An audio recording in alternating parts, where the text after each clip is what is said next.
ठीक है, थोड़ी बहुत अवेयरनेस होनी चाहिए, लेकिन जो आपका गोल सेट है उसको आप फोकस जरूर करें।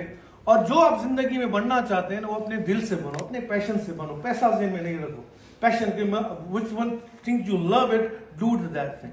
अगर आप इंजीनियर बनना चाहते हो इंजीनियर बनो, नर्स बनना चाहते हो नर्स बनो, फिजियोथेरापिस्ट बनना चाहते हो फिजियोथेरापिस्ट बनो, डेंटिस्ट बनना चाहते हो डेंटिस्ट बनो।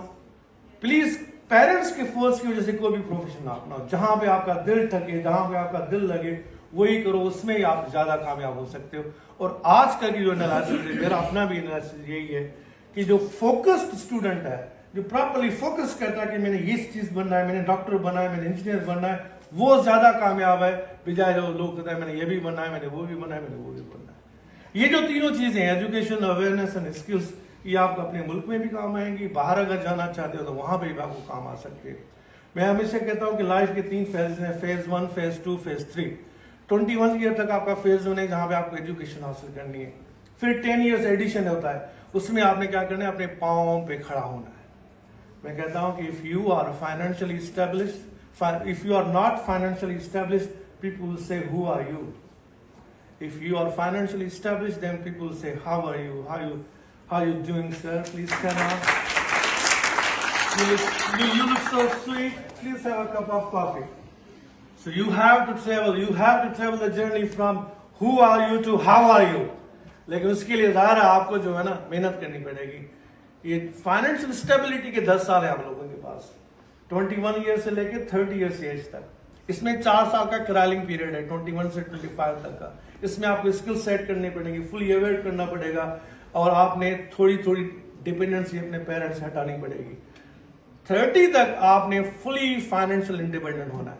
अगर आप 30 ईयर्स तक भी फाइनेंशियल स्टेब्लिश नहीं हुए, अभी तक भी अपने बाप से, अपनी माँ से, अपने भाई से, अपने उनसे पैसे ले रहे हो, समझो कि अभी तक आप फाइनेंशियल स्टेब्लिश नहीं हो। इसलिए कहता हूं कि 30 ईयर्स के बाद भी आप फाइनेंशियल स्टेबल नहीं हो तो आप अभी तक यू आर लेट। और जितने लेट होते जाओगे उतने प्रॉब्लम ज्यादा आपके पास आती जाएंगी, उतने हर्डल ज्यादा, तब तक टेक्नोलॉजी पता नहीं कहां की कहां पहुंच जाएगी। केरला, हमारे केरला का नाम सुना है आपने? केरला की जमीन हमारे सिंध सूबे से 3 गुना कम है। अच्छा, उसकी आबादी 10 मिलियन हमसे कम है। उनके नॉर्थ अमेरिका में स्टूडेंट्स की तादाद है 18,000 और हमारे सिंध की स्टूडेंट की तादाद 1,000 भी नहीं है टोटल मिला के। अंदाजा लगाए कितना डिफरेंस है जी, ह्यूज डिफरेंस। क्या हमारी सिंध बांझ हो गई है कि अब बंदे ना भेजे बाहर? सिंध यूनिवर्सिटी में टेस्ट हो रही है, 26,000 या 23,000 स्टूडेंट्स हिस्सा ले रहे हैं, उसमें 70% सिर्फ 215 या 220 लड़के ले रहे हैं। 70% क्यों कह रहा हूं कि 70% एक ऐसा रेशियो है, एक ऐसा शागिर्द जो एवरेज शागिर्द अगर 70% टेस्ट में हिस्सा लेता है, वो मैं इंटरनेशनल मार्केट में सेल कर सकता हूं।